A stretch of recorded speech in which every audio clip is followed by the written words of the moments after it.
En un lejano lugar retacado de nopales había unos tipos extraños llamados intelectuales. Se la pasaban leyendo para ser sabios y doctos, pues no querían seguir siendo vulgares tipos autóctonos. Los veías en los...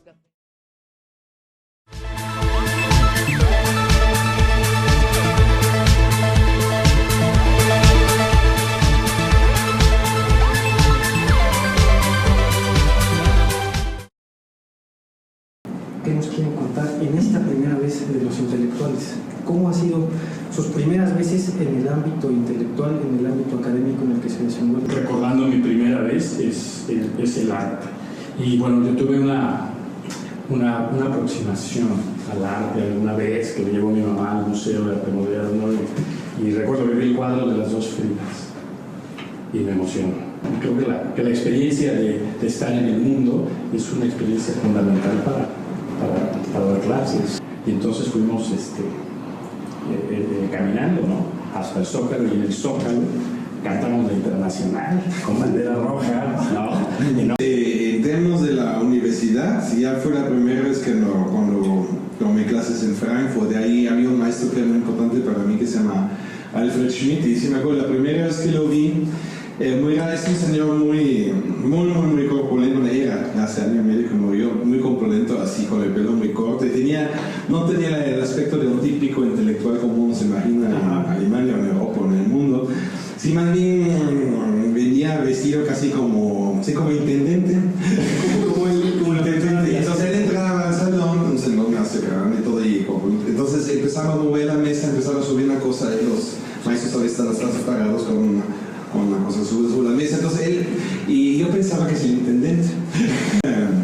Había, ¿no?, checo, Igor Nervikisch, que escribía en alemán, y él que se escribió en México, y él hay la frase que me gusta mucho.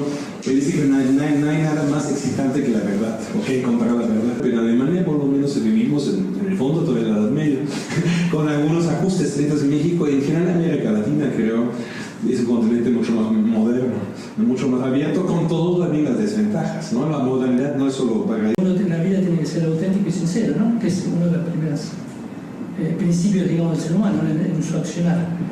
Yo empecé en el marxismo. Me terminó de ganar el peronismo con Perón, viéndolo en el balcón de la Casa Rosada, me terminó por convencer.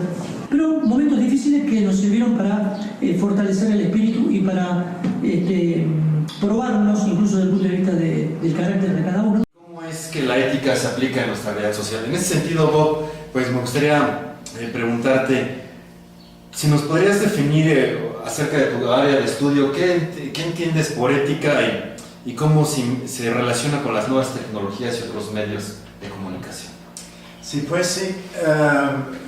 Mucha gente, los filósofos en particular, muchos filósofos piensan que la ética es algo de principios y de universales y de absolutos y del voz de Dios o algo así. Pero en mi opinión es diferente. Para mí la ética es una construcción de la sociedad. Desde el punto de vista jurídico, cuando alguien dice o cuando decimos es que tenemos derecho a informarnos, bueno, lo que tenemos que preguntarnos es, esa información es, digámoslo así, ¿es una información totalmente imparcial o en esa información hay una intención de inducirnos a aprobar o a desaprobar o a consumir cierta cosa? Los consumidores tienen el derecho de saber qué va a comer.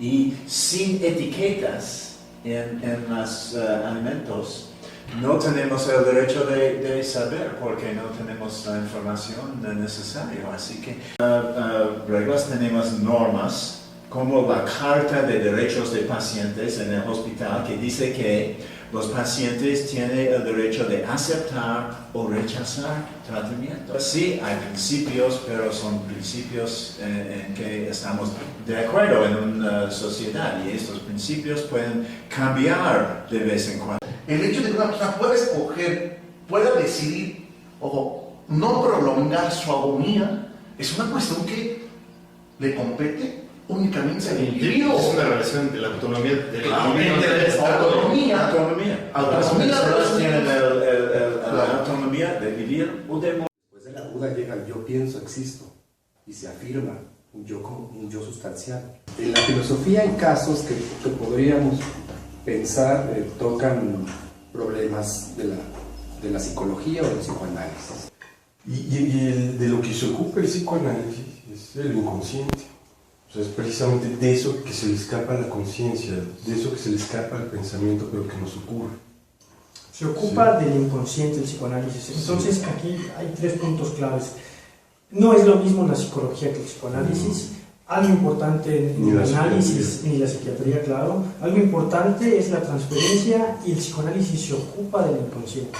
Freud nos diría algo así como es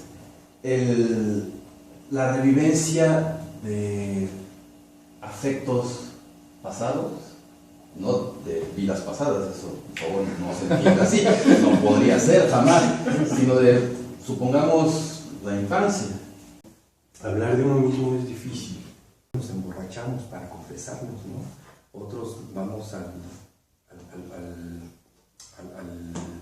sacerdote. Nuestros abuelos se curaban con pulque, ¿no? Se Sí. perdían una semana. Vamos, hay formas de la... No podría haber siquiera otro análisis, ¿no? O sea, que seamos 3 en el mismo análisis, porque No hay terapia de grupo. Que nos expliquen un poquito desde su área qué es el lenguaje y cómo lo podemos entender desde cada una de las áreas que ellos abordan. El lenguaje es un conjunto de signos hablados, escritos o de actitudes que tienen como finalidad el comunicar. Es decir, los problemas de la comunicación, de la relación que puedo establecer con mi mundo, supone que hay un mundo ahí delante de mí y ese mundo de suyo es lenguaje. Desde la filosofía hablamos, en mi caso yo hablo de la hermenéutica, desde la hermenéutica somos lenguaje. El asunto de la palabra como la manera para abordar el lenguaje o no agota nada más en la palabra.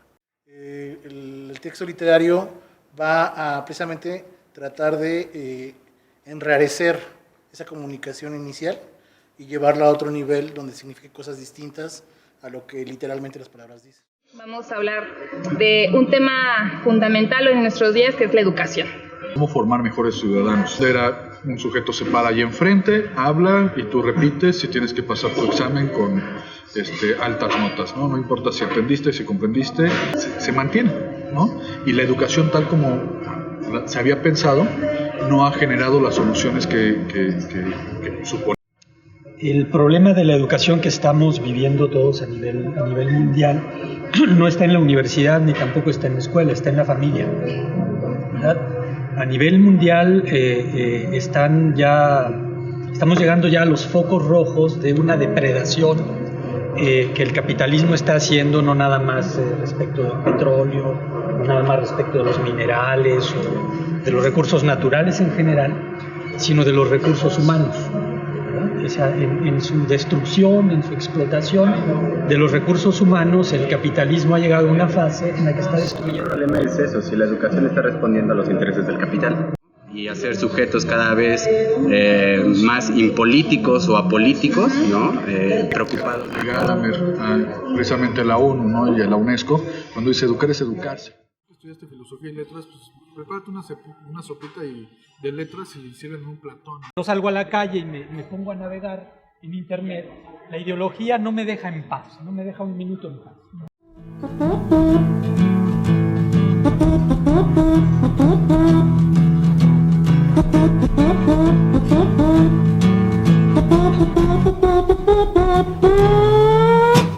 En un lejano lugar retacado de nopales había unos tipos extraños llamados intelectuales. Se la pasaban leyendo para ser sabios y doctos, pues no querían seguir siendo vulgares tipos autóctonos. Los veías en los cafés llenos de libros profundos.